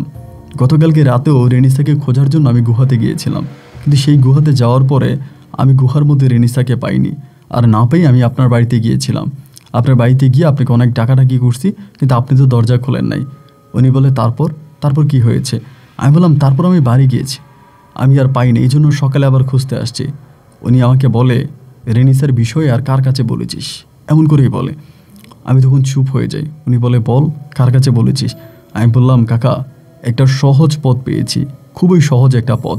আমার বউ আরিসার সাথে আমার কথা হয়েছে।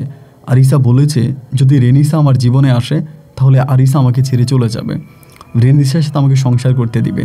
সুতরাং রেনিসাকে আর গুহার ভিতরে রাখার দরকার নাই। আপনি রেনিসাকে গুহা থেকে বের করার ব্যবস্থা করেন, ওকে বলেন আমার সাথে চলে আসার জন্য। ওর কাছে গেলে ও কেমন জানি মুখ কালো করে থাকে, আমার সাথে আগের মতো কথা বলে না, কেমন জানি গোমরা গোমরা হয়ে থাকে, ওর ভিতরে কেমন জানি মনে হয় আমি নেই। ঠিক তখনই নলেজ তাকমা আমাকে বলে, ওর ভিতরে তুই থাকবি কেমন করে? কারণ ওর ভিতরটা তো নষ্ট করে দিয়েছে ওই জিসাপরিটা। জিসাপরিটার ভিতরটা নষ্ট করে দিয়েছে, দীর্ঘদিন তাকে আটকিয়ে রেখেছে, তার উপরে নির্যাতন করেছে, যার জন্য ওর এই পরিণতি। তো একটা কাজ কর, তোর কথাই ঠিক আছে, তোর কথাই মানলাম, যেহেতু আরিচা এই প্রস্তাব মেনেই নিয়েছে যে সে তোকে রেনিসার সাথে থাকতে দিবে এবং সে তোর ঘর থেকে চলে যাবে, তাহলে তো রেনিসাকে লুকিয়ে রাখার কোনো কারণ নাই। ওকে তুই লুকিয়ে রাখবি কেন?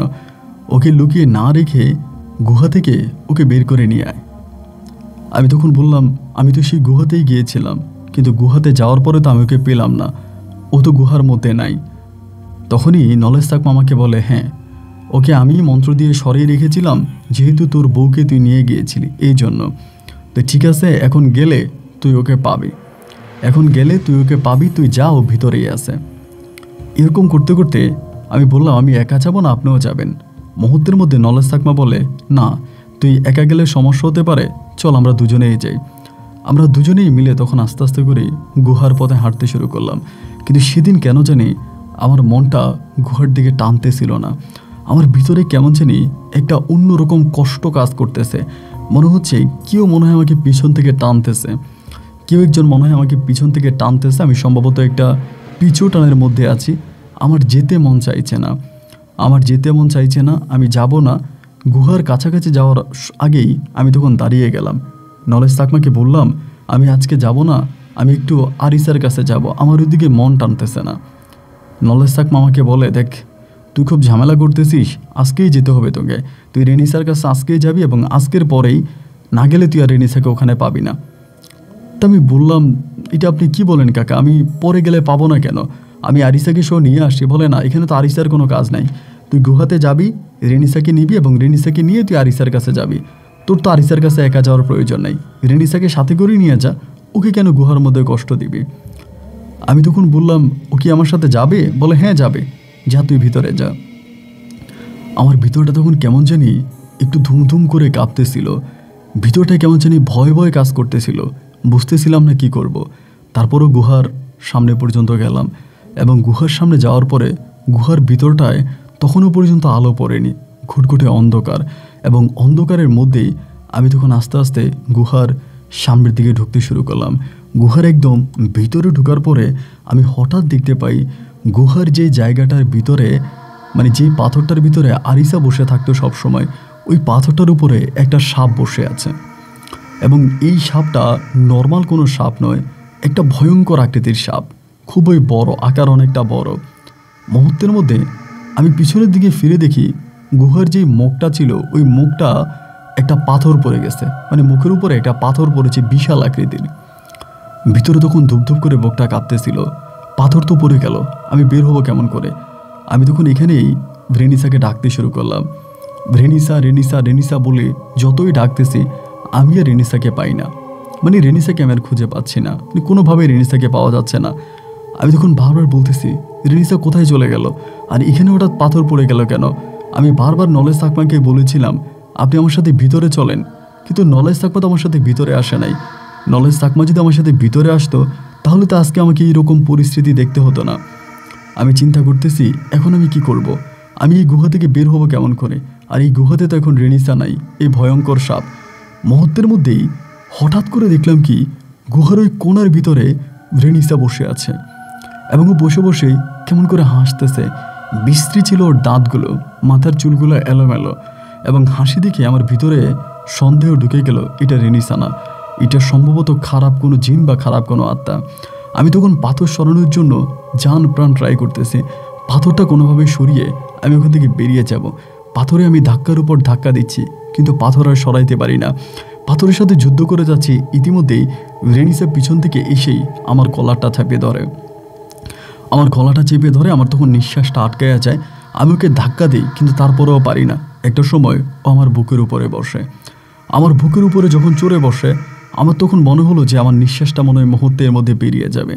আর কোনো কিছু আমার মনে নাই, এবং ভিতরে যখন আমার বুকের উপরে চাপ দিয়ে বসে শুধু আমি এটাই দেখতে পাই একটা আগুনের ফুলকির মতো।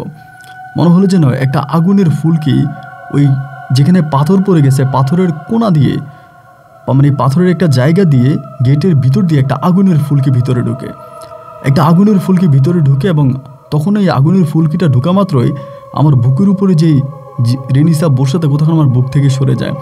দুইটা আগুনের ফুলকি তখন প্রচণ্ড রকমের মানে লাফালাফি করতেছে একটা আরেকটার সাথে। অনেকক্ষণ পরে একটা আগুনের ফুলকি বেরিয়ে গেল।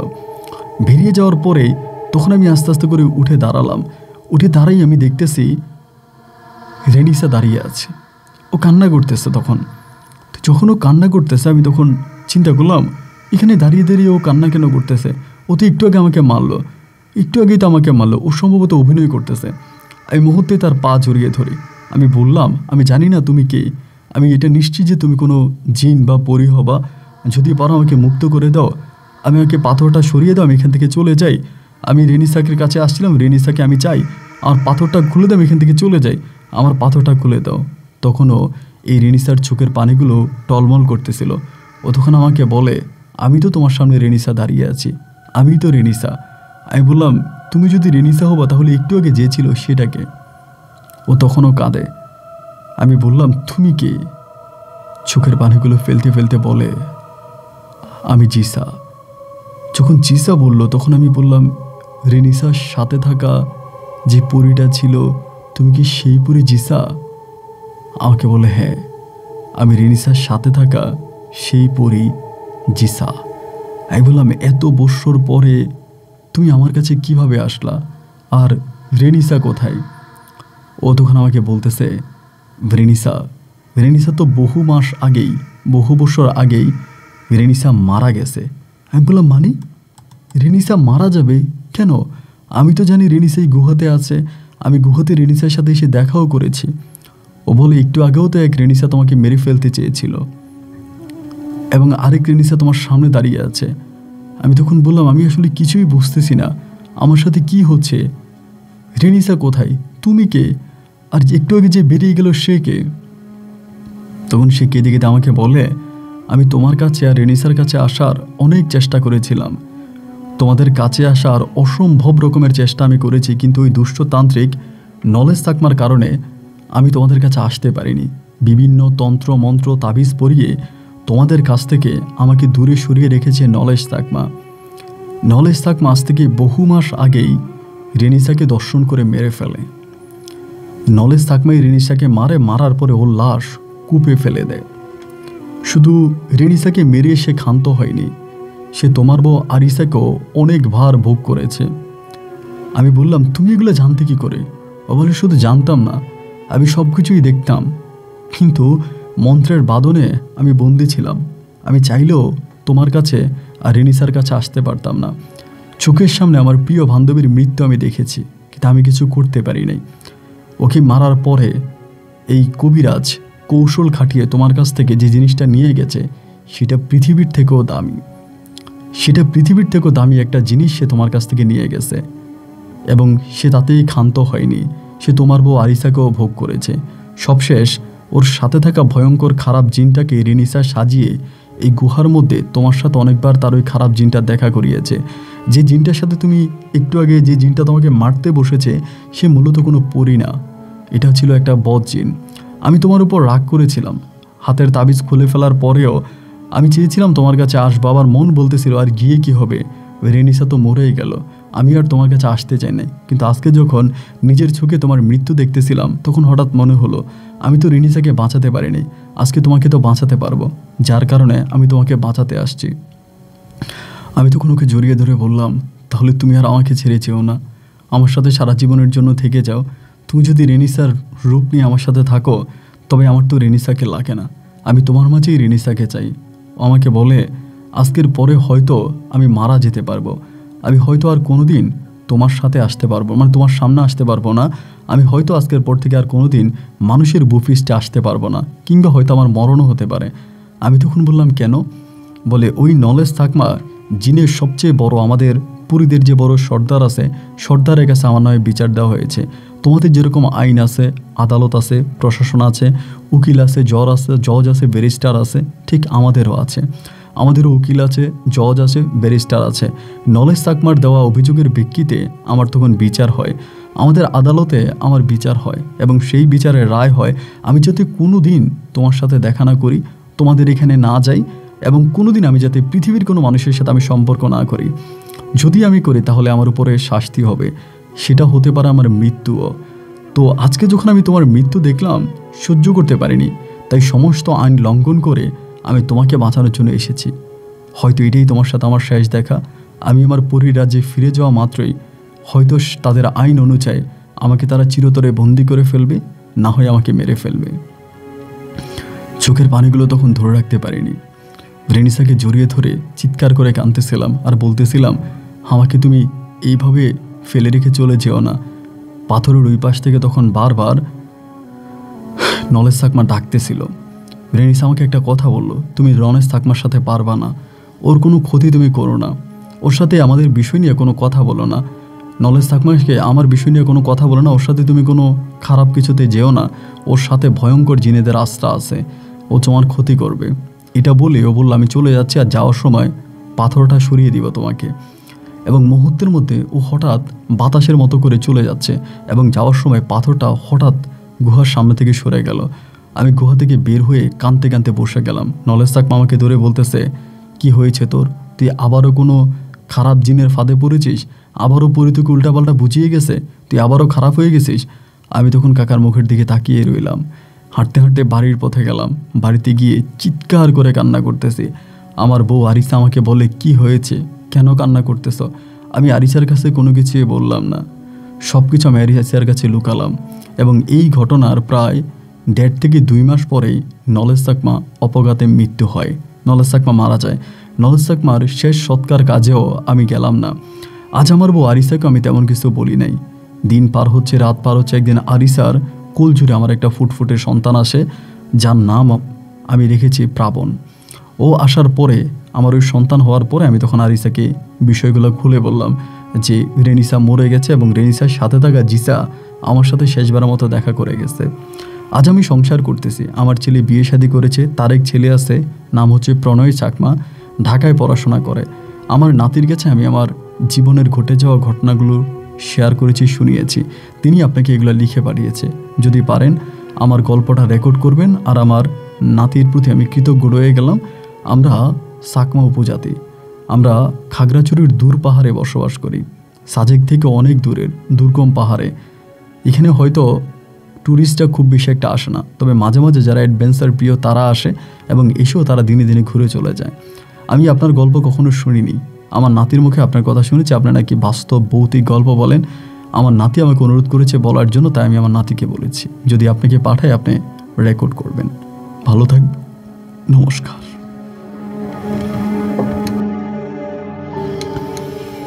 কি বলবো, আমি আসলে এই গল্প নিয়ে ঠিক জানি না। গল্প যেভাবে আমাকে প্রণয় চাকমা পাঠিয়েছে, ইমেল করেছে, আমি সেভাবেই গল্পটা বললাম। এখানে প্রণয় চাকমার কিছু নিষেধাজ্ঞা ছিল, কয়েকটা নাম ও চেঞ্জ করে আমাকে দিয়েছে, তো নামগুলো আমি পরিবর্তন করেই রেকর্ড করেছি। তো আমি যে অর্ণ চাকমা যে নামটা আমি ব্যবহার করেছি, এটা একটা ছদ্মনাম ছিল, এবং প্রণয় বলেছিল একটা ছদ্মনাম ব্যবহার করার জন্য। আর বড় কথা হচ্ছে যার গল্প সে হচ্ছে প্রণয়ের দাদা ছিল, প্রণয়ের আপন দাদা, তার বাবার বাবা ছিলেন।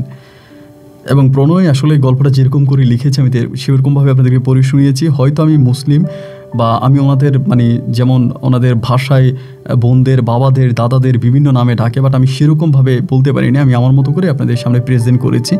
কোনো অংশে যদি না বুঝে থাকেন আপনারা ইমেল করবেন, আমি চেষ্টা করবো আপনাদেরকে উত্তর দেওয়ার জন্য। বন্ধুরা, এই গল্পগুলোর কোনো ব্যাখ্যা আমি কোনোদিনও দিতে পারি নাই, কারণ যেটা দেখি না সেটার ব্যাখ্যা দিব কি, এটা আল্লাহ ভালো জানে এটা কতটুকু কী ছিল। তবে আমার কাছে শেষে এসে পড়ি জিসার জন্য ভীষণ কষ্ট হয়েছে এবং মায়াও লেগেছে। আজ রাত হয়তো জিসাকে ভেবে ভেবে আমার কেটে যাবে। আপনাদের কেমন লেগেছে গল্প কমেন্ট বক্সে লিখবেন। আর একটা অনুরোধ করে যাই, যারা সিনেমাটিক্সের চমৎকার মালয়েশিয়ার লঙ্কাওয়ের অপরূপ শেষ সৌন্দর্য উপভোগ করতে চান, তারা ভিডিও ডেসক্রিপশনে গিয়ে লঙ্কাওয়ের ভিডিওটা দেখে নেবেন, আপনাদের মনটা ভালো হয়ে যাবে। আজ এখানেই বিদায়, দেখা হবে অন্যদিন অন্য কারো বাস্তব জীবনের গল্প নিয়ে। আল্লাহ হাফেজ অ্যান্ড আসসালামু আলাইকুম।